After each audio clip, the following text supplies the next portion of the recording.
Game resumed. Ladies and gentlemen, welcome in to our first match of the day between Western Ontario and Utah University. Starting down here at the bottom left side of the map, representing University of Utah, it is going to be the Terran player in the pink, Corone. So, ladies and gentlemen, I want to welcome you in again. Be sure to join us on Raid Call, one of our awesome, wonderful season sponsors. We are chilling in the lounge in group ID 1111. That is 4 1s. We'll be happy to have you guys join us. Talk about some of the games. We're going to have some post-game interviews and more stuff as we go along. His opponent, though, located at the top right side of the map, representing Western Ontario in the blue trunks, going to be our Protoss player, Brown. With me, of course, my wonderful caster from down under, Shiro. How's it going, man? Pretty good. I think it's Brown Raw. Like, Brown Raw. Raw, but Brown. Brown Raw. It's weird. Like in the player lineups, it was Brown, so I'm just like, huh, weird. But we got a TVP first game of the day. I'm stoked, man. I love this matchup right now in Heart of the Swarm. This should be so much fun, especially with these two universities going at it. Yeah, I mean, it's kind of interesting to see how Afterburners and Oracles have obviously come into play, not to mention the fact that Mothership Core's really good at dealing with those stimming units. But, pretty exciting matchup for the most part. Looks like an early scout coming through from Corone as he heads over to the Natural. Yeah, indeed. Now, for University of Utah to get here, oh my goodness, hold on, my sound is just going off. Ah! Hold on. Sorry, I'm having like a complete panic moment. There we go. Sorry, Ray Call kind of freaked out on me for just a second. Talking about University of Utah, guys, how they got here. 3-0 over SDSU, 3-2 over Columbia, 3-2 over McGill University. Quick path, man. These are actually really good schools that they got through. Some close scores, but big props to them on the other side, Western Ontario. They got here with a bye in the first round, 3-2 over San Diego, and then 3-1 over Massachusetts Amherst. So both teams kind of working their way with a couple tight scores, man. It's always a little bit of a worry sometimes when you win these like close. I don't know. Do you think it's like a confidence builder, or would you consider it more of like a, to be honest, kind I think of a scare? I think it's better if they have closer games, to be, like, in all seriousness, because the closer the games, it means they've had to rethink their strategies, reconsider. It means they basically had challenges versing other teams, and now they've been able to elaborate on what their strategy, what worked well, what didn't work well. You learn a lot more, obviously, from losses than you do wins. But that being said, it looks like Protoss might be going for that quick Stargate opener, may look to go for some Oracles, I think. Yeah, I mean, that'd be pretty nice. Again, we're looking already a second gas prior to the 4-minute mark. I mean, there's no doubt about it. There's the probe located at the bottom right side, and there we go, pylon getting thrown down. Yeah, this is starting to become very, very popular on this map. As a Terran player playing Protoss all the time, you see this about, I would say, 50 to 60% of the time of the games on this type of map. And usually it's kind of funny because it's usually located in the same spot as well. They always put it right there. I'm just like, you nasty little Protoss. But Corona, he's going to need to be able to scout this out really quick, get an eBay, or he might be in a lot of trouble. I mean, we know how well Oracles work. Exactly. I mean, even the fact he's now switching over to the factory is going to enforce how much damage the Oracle is going to be able to do. He does only have a single Marine to kind of swat it away, move it away, and with the fact he's now moved it over, maybe Widow Mine could be enough, but with them rallied down in the low ground, might not be the case. Yeah, that's kind of unfortunately the case. He might be looking already to expand, so he's trying to position the Widow Mines down on the low ground. That way he could confidently expand, but the problem is, I mean, once that Oracle flies in there, the first thing it's going to go for is that mineral line, and without any turrets, without any defense there, that's going to be a little bit of a problem.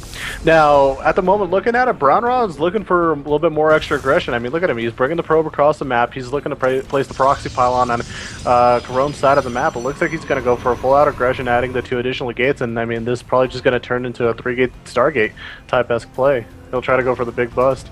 Yeah, I mean, he could technically be able to do it. It's just going to be a little bit of a worry, obviously, with the Widow Mines and how he's going to be able to play that Oracle to get vision up onto that ramp, because leaving those Widow Mines there on such a nasty choke that's really difficult to break through with that Terran wall in. You can't afford to be left there for too long, as those Widow Mines do eventually reset.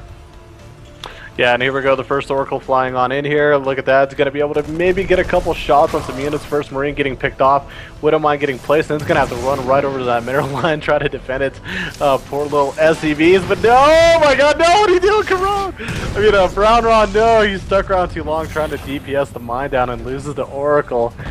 Oh, that's so big actually for this part of the game to lose an Oracle this quick without actually doing some serious harassment. Yeah, he really needs to take a couple of SCVs there and hasn't been able to do that. I don't know what this is going to spell for the rest of the attack. He can't actively commit to this attack now. He knows that there's a Widow Mine somewhere inside the mirror line, doesn't know if it's been realigned, so he can't risk running in there. Because obviously Widow Mine does pretty much one-shot an Oracle. Yeah, I mean, you look at it now. Brown Raw is going to have to try to get really creative at the moment. He has the only detection he has is actually from the Oracles. If he can't get those out of the way, he's going to have a lot of problems trying to break on in. And now with 2 CCs for Corona, he's going to be able to get a nice economic advantage, take a lead. Though, look at Brown Raw, man. He's not, I guess, fully committing to all of this. He's putting down a Nexus on the other side. Huh. Yeah, it's kind of weird that he's now transitioning away from it. Maybe he's just wanting to give the appearance that he's going in for this kind of wholesome attack. But that being said, he has invested a lot of minerals away from his base. I mean, that's 100 for your pylon. Obviously, your Stargate's taking, what, 150 and 100, I think, as well. And a pylon also down inside the 4th, 5th base. So I don't really see how much he can do. And at this stage, he should really be expecting a lot of counterattack. But no, there's not too much in the mineral line. As he's able to swing on in there, takes at least one dodge, using the Oracle just for detection to pick up on those Widow Mines. That's actually so beautiful. That's actually so nice. How many times do we see a Protoss just kind of go head first in with his units, but this time Brown Raw using a combination of the Oracle detection. So you see if any of the Widow Mines are in the mineral line, see if there's anything else in place. And now, I mean, he does a tiny bit of damage, gets on out of there, doesn't lose any units. So you could almost kind of call that a little bit of a win. But he does have to be careful right here. He can't exactly charge him because there's now 4 Widow Mines placed on the back right side. This is actually a really nice play for both players. I like this. I mean, Corone's playing very patient at the moment. Brown Raw also expanding it. Oh, and that detection just more than enough to see and outrange those Widow Mines. Okay. That's a pretty good. Like, even though he stands to scan there, it's really important because if he had just done that scan and he came up with the fact that there was an observer there, he would have been able to just go straight for the enemy base. Because having that much tech at this stage, he either knows he can starve the Protoss right outside his base by just hunting him down, or basically try and push through for the win because he's had too much tech and not enough units to back it up. Look at this. This is just such beautiful play by Brown Raw. He does need to get on out of there before the Widow Mines re-land again. Are they within range? No, they're not. This is actually such beautiful control by Brown Raw, keeping all of his units out of range, taking out the Widow Mines, using the Oracle for detection, just kind of picking off whatever he possibly can, just getting such a small but yet efficient trade that allow him to give him a lead. And I mean, look at the backside right now. Over on his side of the map, he's already expanded. He's got a probe lead, 43 of the 21 SCVs of Corona. He's got a good, healthy economy. He's transitioning right now into robotics. They're going to go probably most likely into Colossus, assuming that. But yeah, this is just actually... This is so nice, man. Sometimes you just see Protoss get a little too instinctive and they think they could charge head first with the new charge ability on the Void Ray, but that's not the case, man. Just playing patient. I love it. It's kind of... He must be a little bit nervous, though, to be honest, at this stage. His army isn't too big at this stage, obviously, if you're looking over at the army tab.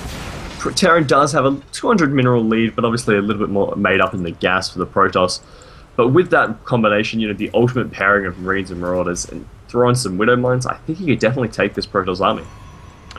Maybe. You know what? I actually have to say maybe. Being a Terran player, again, I've engaged several times. Widow Mines do change kind of the whole entire landscape, but with the charge ability on the Void Rays, with the Oracles, if he keeps them alive and utilizes them, their DPS firing rate is actually fairly high. They could actually compete with the Terran army, even with stim and everything else. Again, one of the only things that could knock the Void Rays and the Oracles and those units out of the sky, those are the Marines, the Vikings, and of course the Widow Mines. But if you clear out some of those units, I mean, the Marauders are going to be kind of helpless in that regards, and Void Rays will kind of have a little bit of a free-for-all at that point. So we'll see what happens. The natural takes out 3 SCVs, or 2 is forced to back 4. up. Oh, 4? You got the last one?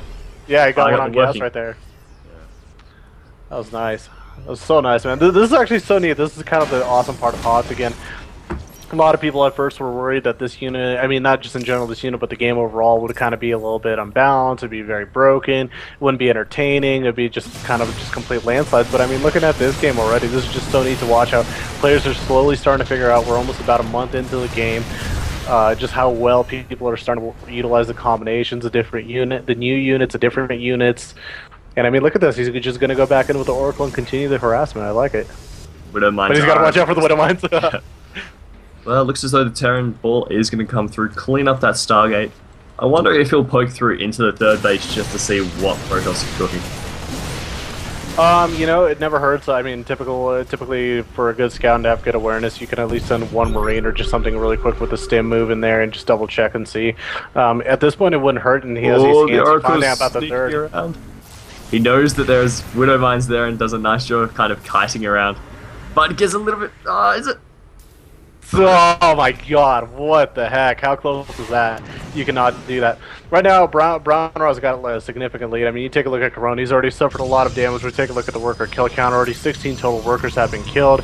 You look at the SCV count, he's down to 33, even though he does have double mule production, that's not going to catch him up exactly. He needs that third CC up, he needs to take it. He needs, honestly, some sort of... I don't want to say miracle, but he's going to need to pull off some really nice macro. He's going to have to make the correct moves, maybe utilize drops to get himself back in the game, because Brown Raw is kind of starting to landslide out of control.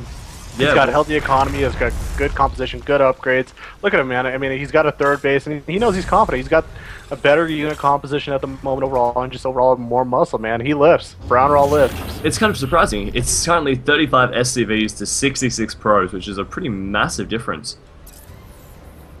Just spiral. Oh yeah, no doubt about it. But Temple Archives is just going to be absolutely dominating. To have a Protoss outnumber you in supply as massively as we're currently seeing, it's going to make it very difficult. But that being said, you should never really underestimate the power of the Terran turtling. Well, this is actually really nice. If you watch, Brown Raw has done a wonderful job with this Oracle harass between the two Oracles that he's had that have done the most damage. He's been able to kill a good portion of the workers, and as you see right there, I mean, he wasn't able to get in, but he even kind of sneezes the little reveal ability on the Terran army. Now he sees exactly where the Terran army is. He could be even more confident about that. And it's kind of interesting because that's something Dan, Chris, and I talked about in the extra show we did this week for the Collegiate Game Day. We're going to probably see more Protoss players start utilizing the Oracle in late game in this regards, where they kind of sneeze that reveal ability. They're going to be able to see a long time where his Terran's main army is. And I mean, look at that. I mean, he can do now whatever he wants. He knows where it is. He can expand. He can go attack it. He can position himself properly. This is just this is awesome. I love it. I love it, man. My passion is flowing, man, for StarCraft at the moment. Well, Hellbats are on the way, and Hellbats do seem to be making a lot of difference at the moment. We'll see how it transitions. As far as the probe count going, 40 SCVs now to 73 probes. The economy just keeps going really ridiculously well for Brown Ra. He looks like he's not going to let anything up. The proxy pylon to reinforce his army has been put in place. Storm hasn't finished. Yeah, should finish by the time this attack lands, so about 20 seconds off, 25 seconds. And we'll be able to initiate, likely from that. Does get a scan. Yeah, the Utes have got to be a little bit worried right here because there's no ghosts out on the map. There's just Marauders, there's just Hellbats, Marines at the moment, and a few Vikings. And with 4 Vikings, you're not going to be able to take all that out either. And Archon's forming. And right as he places his third base, he's going to go snipe that down. I mean, what really, honestly, can a Corone do? He's got to hope somehow to get a better economy and to get the proper unit count and to get ghosts out to be able to compete with this type of army. I mean, it's not looking good for him. It's kind of unfortunate. He just positioned all these units in a nice concave around that ramp, and he didn't realize they were going for the third. 120 count supply blocked. Yeah, as army starts poising itself. It's going to be a split attack from both sides. Does get the scan on the north. Should realize it's only half the army. Yeah, and this is actually... Yeah, I mean, the chances of that are unlikely. I mean, there's a drop going over at the... Feedbacks on all the medevacs. Tries to pull the SCVs, try to hold it off, but that's not going to happen. So it looks like the game one for the Utes is going to be a goner, and there is the GG. Brown Raw taking game number 1 for Western Ontario. Very solid game from him. Reminder, guys, join us on Raid Call Group Channel 1111, as well as big shout out to our other sponsor, NCIX, all your electronics department needs. Be sure to check them out at ncix.com. We're going to be back with game number 2 in just a second between Utah and Western Ontario. Guys, don't go anywhere.